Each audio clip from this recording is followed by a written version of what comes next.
প্রচলিত যে তাবলিগ, এই তাবলিগে যদি জীবনে কেউ একদিন সময় না লাগায়, সে যদি অন্যভাবে দাওয়াতের কাজ করে, আল্লাহ তাআলা তাকে কি জিজ্ঞাসা করবেন?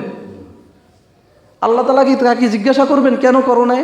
কারণ মুসলমানদের মধ্যে এমনও মুসলমান আছে যাদের কাছে প্রচলিত আমরা যেই একটা সিস্টেমে দাওয়াত দেই, 6টা উসুল মেনে, এভাবে অনেকের কাছে পৌঁছেও না, অনেকে দেয়ও না, এই জামাতের সাথে শরিক নেই, তারা কি জান্নাতে যাবে না?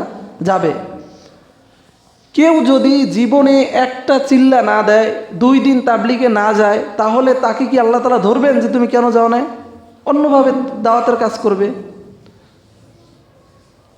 এটাও বাদ দিলাম, কেউ যদি জীবনে একবার ঢাকায় না আসে, তাকে কি আল্লাহ তাআলা জিজ্ঞাসা করবেন যে তুই ঢাকায় কেন না আসলি? কেউ যদি জীবনে একদিন ইজতেমার মাঠে না যায়, তাকে কি আল্লাহ তাআলা ধরবেন তুই কেন ইজতেমার মাঠে যাস নাই? ধরবে? ধরবে না। কারণ ইজতেমার মাঠে যাওয়াটা কোনো ফরজ, ওয়াজিব, সুন্নত কিছুই না। যখন মানুষের মাঝে মূর্খতা গালেব হয়, মানুষ আলেমদেরকে ফেলে জাহেলদেরকে নেতা হিসেবে মেনে নেয়, তখন মানুষ যে কিভাবে মূর্খতার মধ্যে লিপ্ত হয়ে নিজের দুনিয়া দিন সব ধ্বংস করে, এর একটা উজ্জ্বল দৃষ্টান্ত হলো যেই ইজতেমার মাঠে যাওয়া কোনো মুসলমানদের উপর ফরজ নয়, ওয়াজিব নয়, সুন্নতে মুআক্কাদা নয়, সেই ইজতেমার মাঠ দখল করতে গিয়ে 4 জন মুসলমানকে শহীদ করে দেয়। এটা হচ্ছে ওই মূর্খতার ফসল এবং মূর্খদেরকে নেতা মানার ফসল। কারণ ইসলামিক আইন অনুযায়ী এক দলে যদি 1 কোটি মানুষ মিলেও যদি একটা মানুষকে হত্যা করে, ইসলামী আইন অনুযায়ী ওই 1 কোটি মানুষ সমান অপরাধী। আর একটা মানুষকে হত্যা করলে কি পরিমাণ গুনাহ হয়? আল্লাহ পাক রব্বুল আলামিন বলেন, وَمَن يَقْتُلْ مُؤْمِنًا مُتَعَمِّدًا فَجَزَاؤُهُ جَهَنَّمُ خَالِدًا فِيهَا وَغَضِبَ اللَّهُ عَلَيْهِ وَلَعَنَهُ وَأَعَدَّ لَهُمْ جَهَنَّمَ وَسَاءَتْ مَصِيرًا। আল্লাহ পাক রব্বুল আলামিন বলেন, وَمَن يَقْتُلْ مُؤْمِنًا مُتَعَمِّدًا, কোনো ব্যক্তি যদি কোনো মুসলমানকে, মুমিনকে ইচ্ছাকৃতভাবে হত্যা করে, প্রথমে আল্লাহ তাআলা বলেন ফাজাযাউহু জাহান্নাম, তার প্রতিদান হলো একমাত্র সে জাহান্নামে যাবে। শুধু জাহান্নামে যাবে না, ওয়াগদিবাল্লাহু আলাইহি, আল্লাহ তাআলা তার উপর গজব নাজিল করবেন, ওয়ালাআনাহু ওয়াআদ্দা লাহু আযাবান আযীমা, এবং তার জন্য কঠিন শাস্তির ব্যবস্থা আল্লাহ তাআলা করবেন। ইজতেমার মাঠে যাওয়া কি মুস্তাহাব না, নিজের জন্য ভালো, সুন্নত না, কিছুই না, অথচ সেই কাজটা করতে গিয়ে এমন একটা হারাম কাজ করেছে যে যত বড় গুনাহ আছে, এই বড় গুনার মধ্যে প্রধান একটা কাজ হলো মানুষকে হত্যা করা, সেই কাজ করেছে। আপনারা শুনেছেন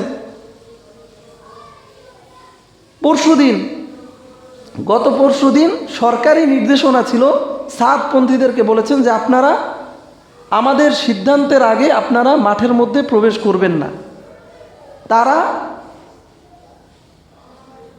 কিছু সন্ত্রাসীকে আগে থেকে শিখিয়ে দিয়ে পরিকল্পিতভাবে রাত 3:30টার সময় যখন মানুষ ঘুমন্ত থাকে, ওই অবস্থায় তারা মাঠের মধ্যে প্রবেশ করেছে। যারা দারোয়ান ছিল এবং যাকে যেভাবে পেয়েছে সেভাবে তারা তাকে আঘাত করেছে, এর মধ্যে 4 জনকে হত্যা করে ফেলেছে। নাউজুবিল্লাহ বলেন। এটা কিসের ফল? এই ফল হচ্ছে ইলম না থাকা। আলেমদেরকে বাদ দিয়ে যখন জাহেলদেরকে মানুষ নেতা হিসেবে গ্রহণ করে, তখন সে লুঙ্গি খুলে পাগড়ি বাঁধার গুরুত্ব তার কাছে বেশি হয়ে যায়, তখন সে হারাম কাজ করে ফেলে মুস্তাহাবের জন্য।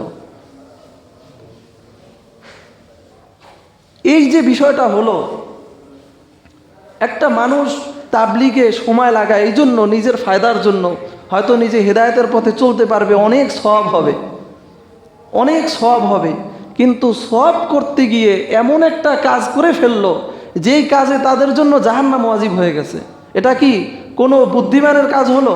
হয় না, বরং তাদের উপরে এটা গজব হিসাবে আল্লাহ তাআলার পক্ষ থেকে এসেছে। এর কারণ হলো 18 সালে হাজার হাজার ছাত্র ওলামা ইকরামকে নির্মমভাবে কিভাবে তারা সেখানে আঘাত করেছে আমরা হয়তো অনেকে জানিই না। মিডিয়ার মধ্যে আসে না। এবং ওই সময়ের সরকার যেহেতু তারা সরকারের সাথে লিয়াজও করে উপর মহলে তারা হাত রেখে তারা কাজ করেছে, যার কারণে অনেকে জানেও নাই, একটা মামলাও হয় না, কিছু হয় নাই। ওই গজব তাদের উপর এখন চেপে বসেছে, যার কারণে এবার এমন কালারিং তারা হয়েছে, সরকারের পক্ষ থেকেও তাদেরকে সন্ত্রাসী দল হিসাবে বলতে বাধ্য হয়েছে। এটা হচ্ছে তাদের, যখন মানুষ গুনাহ করতে করতে তাদের বোঝাটা অনেক ভারী হয়ে যায়, আল্লাহ তাআলা তখন আর ছাড় দেন না, তখন ধরে ফেলেন। এখন তারা আছে দৌড়ের উপরে। সবচেয়ে বড় কথা হলো যে একটা নফল কাজ করতে গিয়ে সে যদি নাও যেত, তার কোনো সমস্যা ছিল না, সে সমাজে দাওয়াতের কাজ করত, সে অন্যভাবে দাওয়াতের কাজ করত। কিন্তু এই নফল কাজ করতে গিয়ে সে এমন একটা কাজ ঘটিয়েছে তারা, যার জন্য আল্লাহ তাআলা বলেন ফাজাযাউহু জাহান্নাম খালিদান ফিহা, জাহান্নামে তো যাবেই, আবার যারা বৈধ মনে করেছে তারা চিরস্থায়ীভাবে থাকবে। ওয়াগদিবাল্লাহু আলাইহি ওয়া লাআনাহু ওয়া আ'আদ্দালাহু আযাবান আযীমা। আল্লাহ তাআলা তার জন্য কঠিন শাস্তি, মহাশাস্তির ব্যবস্থা করে রাখবেন। এই সব হচ্ছে ওলামা একরামকে ছেড়ে যখন মানুষ মূর্খদেরকে নেতা হিসেবে মানে। এর মধ্যে আমাদের শিক্ষা হলো যতদিন বেঁচে থাকবো ওলামা একরামের পরামর্শ নিয়ে দিন মেনে চলবো, প্রত্যেকটা কাজে ওলামা একরামের পদঙ্ক অনুসরণ করার চেষ্টা করব।